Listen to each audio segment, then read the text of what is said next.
Alejandro Magno era comúnmente percibido entre sus hombres como un dios.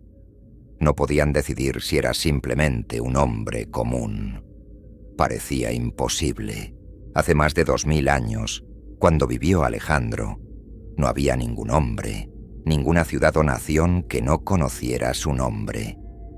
Era temido y respetado en todas partes. Alejandro se labró un vasto imperio y dejó su nombre en la historia para siempre. Sus ambiciones no conocían absolutamente ningún límite. Alejandro fue valiente hasta el extremo, en cierto modo absolutamente irracional. Tenía un apetito imparable por la gloria. Sin embargo, no era de ninguna manera un hombre perfecto. Se sabía que Alejandro era egoísta, narcisista, cruel y fundamentalmente indigno de ser amado. Quizás esos fueron los sacrificios que tuvo que hacer para convertirse en un conquistador absoluto como ningún otro antes que él. Julio César, político y militar romano, y uno de los únicos hombres comparables a Alejandro, escribió una vez: ¿No crees que es motivo de tristeza que mientras Alejandro, a mi edad, ya era rey de muchos pueblos, yo todavía no haya logrado ningún éxito brillante? Alejandro, el Grande, era descrito a menudo como un hombre inteligente, atractivo, valeroso, que aceptaba las dificultades y era dotado de una mente aguda que salía a relucir incluso cuando todo iba en su contra. Cuando las circunstancias no estaban tan claras, Alejandro sabía cómo afrontar dicho estrés y siempre tenía una salida para cualquier problema. En momentos de incertidumbre, actuó con la mayor valentía y siempre cumplió sus promesas. No solo quienes lo rodeaban lo percibían como una figura divina, sino que el propio Alejandro creía que descendía de los dioses. Esto hizo que el riesgo de morir no fuera importante para él. Viajó más de 20.000 millas durante su vida, en condiciones extremadamente duras, sobreviviendo solo gracias a pura fuerza de voluntad y a una confianza y perseverancia irracionales y sobrenaturales en sí mismas. Siempre fue un ejemplo para sus hombres. Liderando desde el frente, pase lo que pase, Alejandro pudo elevar la moral entre sus soldados y llenarlos de esperanzas ante las situaciones más complejas. A través de su propia valentía innata, disipó los miedos en tiempos de eminente peligro.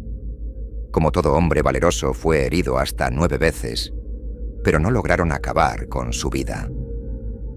El padre de Alejandro, Filipo, fue quien creó el poderoso ejército de Macedonia que aplastó a toda oposición que osó enfrentarlo.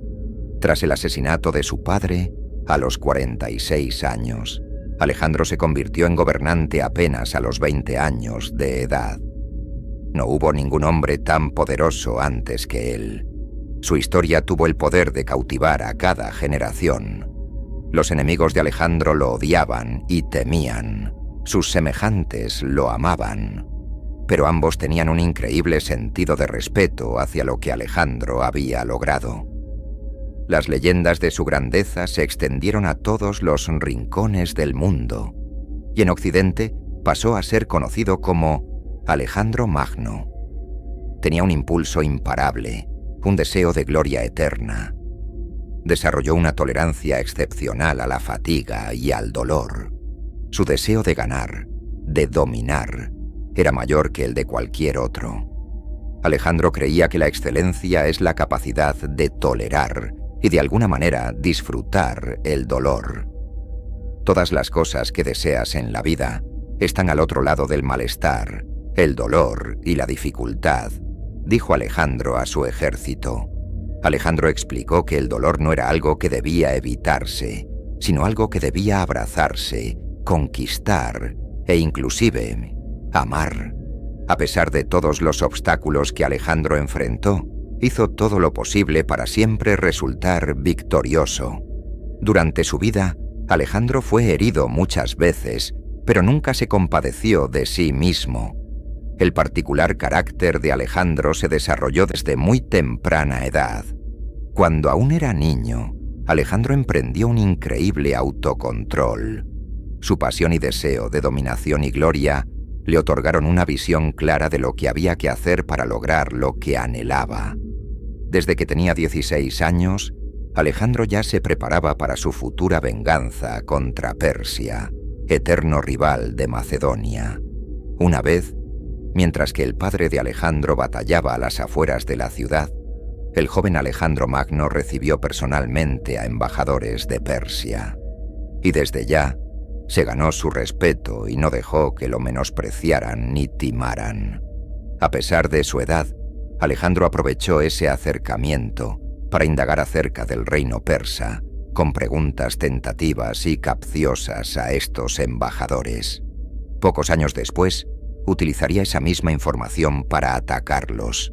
Alejandro poseía una ambición ilimitada y una mentalidad extremadamente fuerte. Su padre, Filipo, hizo de su educación una prioridad. Creía que la tarea de educar a su hijo, de cara al futuro, era demasiado importante para confiarla a un grupo normal de profesores. Es así que decide que Aristóteles sea el encargado de guiar a Alejandro siendo su tutor personal. La educación de Alejandro comenzó cuando tenía 13 años y la relación profesor-alumno con Aristóteles continuó durante alrededor de 5 años. El entonces rey Filipo entendió que construir un imperio poderoso y respetado requeriría mucho más que un ejército poderoso. Por ello, era necesario que Alejandro se convierta en un gran pensador y estratega, con lo cual vio en Aristóteles a alguien que podría moldear la mente del futuro gobernante. Filipo apoyó con sus recursos al filósofo, con lo cual pudiese continuar con sus investigaciones e inquietudes personales de forma tranquila. Asimismo, en agradecimiento, ordenó que se reconstruyera la ciudad natal de Aristóteles, Estagira, que había capturado años antes. Filipo planificó todo para que Aristóteles instruyera a Alejandro en un pueblo remoto llamado Mieza, dentro del templo de las ninfas. El plan de estudios especial que Aristóteles hizo para Alejandro era una mezcla de filosofía, retórica, política, ciencias naturales y probabilidades. Aristóteles prefirió enseñar basándose en la observación y la experiencia. Su principal objetivo era enseñar a Alejandro a pensar críticamente y analizar cada situación. Aristóteles también ayudó a Alejandro a aprender a controlar sus emociones. No fue hasta que su padre, Filipo, fue asesinado, que su tutoría se interrumpió, pues Alejandro debió asumir el trono. Bajo la dirección de Aristóteles, Alejandro desarrolló una fuerte pasión por la lectura y la adquisición de nuevos conocimientos. La copia de la Ilíada que llevó a lo largo de sus campañas militares llevaba anotaciones del propio Aristóteles. Alejandro, el Grande, gobernó durante 12 años y se convirtió en un hombre de logros formidables, un hombre muy creativo que solía levantarse muy temprano y llevar una dieta básica. Alejandro pudo mantener una mentalidad muy fuerte durante la mayor parte de su vida.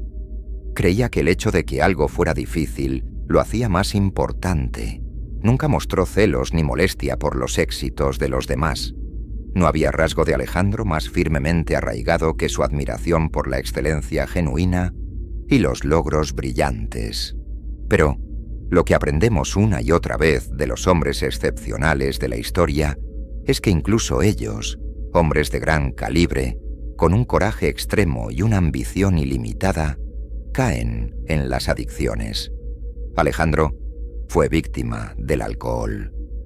Tal vez sin haberlo considerado como una amenaza, Alejandro consumió grandes cantidades de vino sin diluir, alcanzando periódicamente una intoxicación patológica. Los historiadores todavía discuten ampliamente si Alejandro era alcohólico o no. Pero el alcohol definitivamente arruinó su vida. La naturaleza corruptiva del poder y el alcohol fueron parte de su decadencia. Lo peor sucedió cuando Alejandro, estando alcoholizado, mató a su amigo Clito, quien previamente le había salvado la vida en batalla. Alejandro tenía más sed de gloria que capacidad para afrontarla. Vivió 32 años y 8 meses, y en el momento de su muerte, Alejandro ya había conquistado la mitad del mundo conocido. Finalmente, es menester recordar a Alejandro Magno con esta grandiosa frase que siempre lo acompañó y recogió de su preciado maestro, Aristóteles: «Nunca harás nada en este mundo sin coraje. Es la mayor cualidad de la mente junto al honor». Sin más, gracias por tu atención. Hasta la próxima.